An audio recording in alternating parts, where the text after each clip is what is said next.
जिस तरह से लास्ट सेशन के अंदर हमने वर्कशीट को क्रिएट करना और उस पर वर्किंग करना, हाइड करना, उसे मूव करना, कॉपी करने का तरीका देखा था, अब इसी तरह से हम वर्कबुक के साथ अगर कुछ एक्टिविटीज़ करना चाहें तो ये कैसे होगा।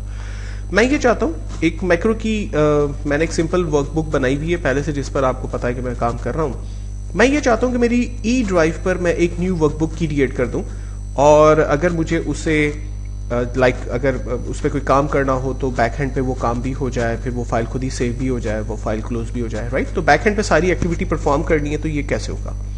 तो सिंपली हम एक मैक्रो का सब रूटीन स्टार्ट करते हैं। मैंने लिखा सब लाइक वर्किंग वर्कबुक।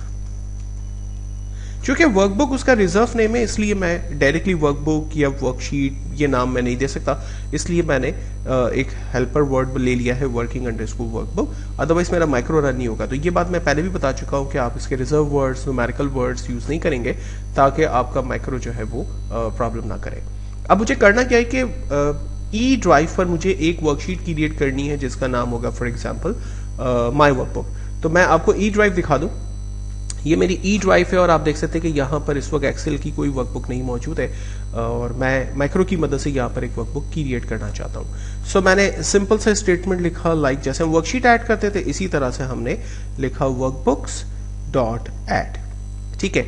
अब ये जो वर्कबुक डॉट एड्स है ये एक्चुअली इस लोकेशन पे वर्कबुक को क्रिएट नहीं करेगा, बल्कि एक न्यू वर्कबुक क्रिएट कर देगा। लाइक मैं इसको रन करूंगा, आपको मैं सिर्फ आइडिया दे दूं, मैं इसको रन कर रहा हूं, आप देखें इसने एक न्यू वर्कबुक क्रिएट कर दी। चूंकि इसका सिंपल स्टेटमेंट था वर्कबुक डॉट ऐड, तो जब भी आप वर्कबुक डॉट ऐड लिख कर क्लिक करेंगे उतनी नई वर्कबुक्स आपको ये ओपन करके देता रहेगा।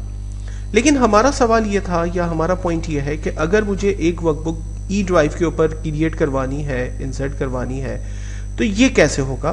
तो इसको सिंपली हम कर देते हैं वर्कबुक डॉट ऐड और उसकी लोकेशन बता देते हैं कि भाई वो सेव एज होनी चाहिए।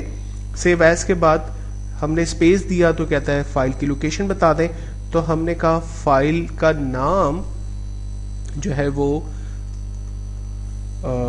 बताते हैं हम, और ई ड्राइव पे हम उसे सेव करेंगे जिसका नाम होगा माय वर्कबुक, और उसका एक्सटेंशन होगा XLSX and then inverted comma close. अब आप देखिएगा कि एक न्यू वर्कबुक क्रिएट करेगा जिसकी लोकेशन होगी ई ड्राइव और माय वर्कबुक उस फाइल का नाम होगा और XLS उसका एक्सटेंशन होगा। मैं यहाँ पर ये फोल्डर भी ओपन कर दूं और उसके बाद इसे रन करता हूँ माइक्रो को।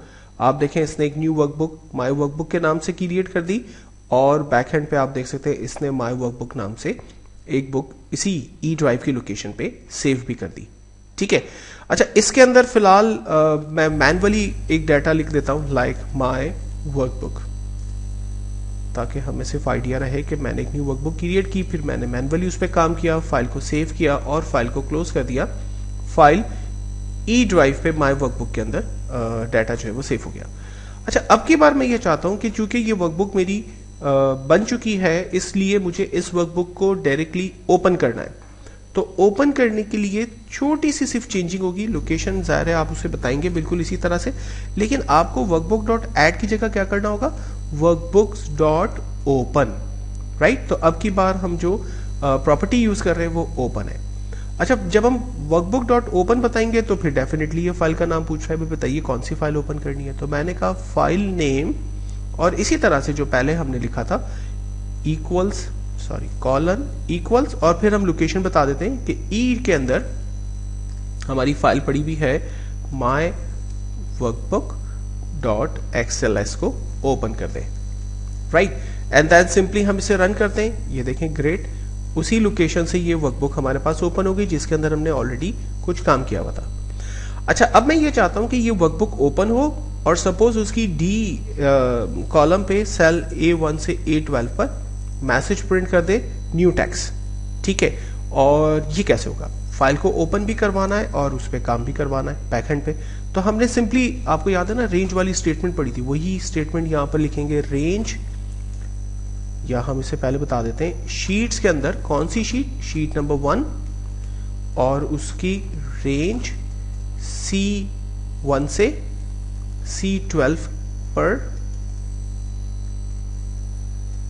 वैल्यू बराबर कर दे न्यू टेक्स्ट। ठीक है जी। ओके ओके, यहाँ देखें हमारे पास कॉलन लग गया है, या इन्वर्टेड कॉमा क्लोज होना चाहिए, राइट।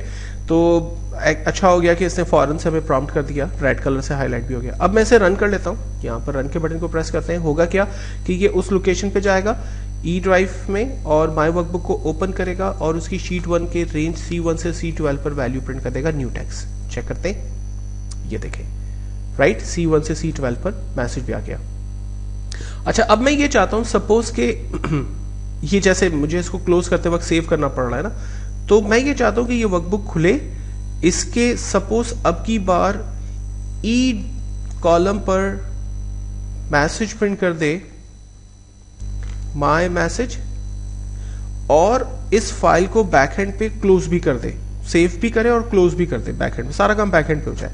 ठीक है, तो हमें क्या करना है, सिंपली वर्कबुक्स, वर्कबुक के अंदर कौन सी वर्कबुक, हम काम कर रहे हैं माई वर्कबुक डॉट XLS के अंदर, उसे क्या करना है, सेव करना है। ठीक है, सेव करने के बाद हमें क्या करना है, वर्कबुक्स, माई वर्कबुक्स और XLSX, और उसे हमें क्लोज करना है।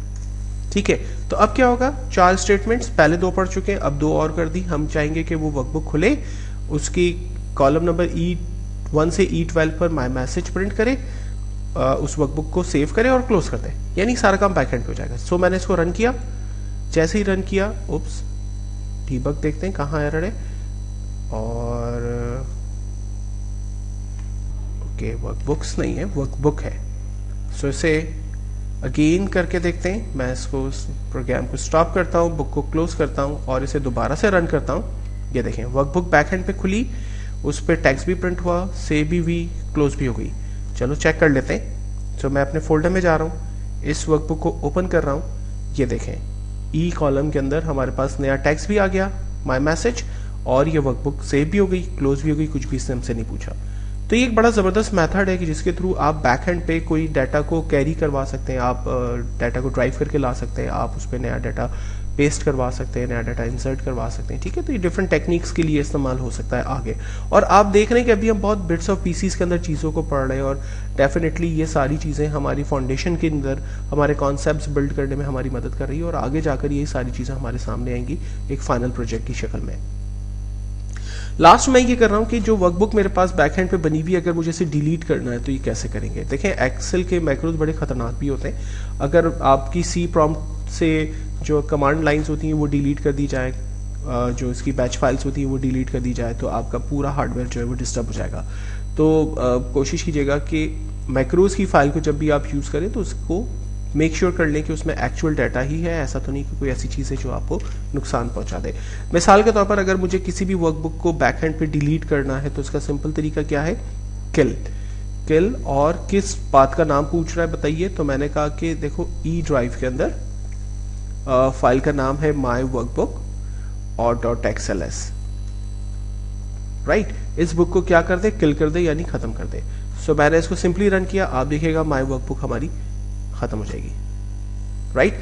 तो आप इस सिंपल सी स्टेटमेंट से किसी भी वर्कबुक को बैकएंड से डिलीट करवा सकते हैं। ऑफ कोर्स कि ये रिसाइकल बिन में होगी, मैं इसको वहां से रिट्रीव कर सकता हूं, लेकिन पॉइंट ये कि अगर कोई आपकी इंपॉर्टेंट बैच फाइल्स या कमांड फाइल्स या कोई और इंपॉर्टेंट फाइल्स को किसी ने मैक्रो की मदद से डिलीट कर दिया तो ये भी एक खतरनाक बात होगी। तो कभी भी आप मैक्रोस की फाइल को डाउनलोड करें, गूगल से लेकर आए या कुछ और, तो उसको ज़रूर रीड आउट कर लें, चेक कर लें कि उसमें है क्या एक्चुअल में, और कोई ऐसी हार्मफुल चीज़ें तो नहीं उसके अंदर बैकएंड पे बीच में कहीं रखी हुई। कभी हम बहुत बड़ी बड़ी मैक्रोस की फाइलों को डाउनलोड कर लेते हैं और हमें कुछ ज़्यादा मतलब उसके बारे में अंदाज़ा नहीं हो रहा होता है, लेकिन माइट भी शायद वो बैकएंड पे कुछ आपको नुकसान पहुंचा रही हो, तो उसको ज़रूर मेक श्योर कर लिया करें।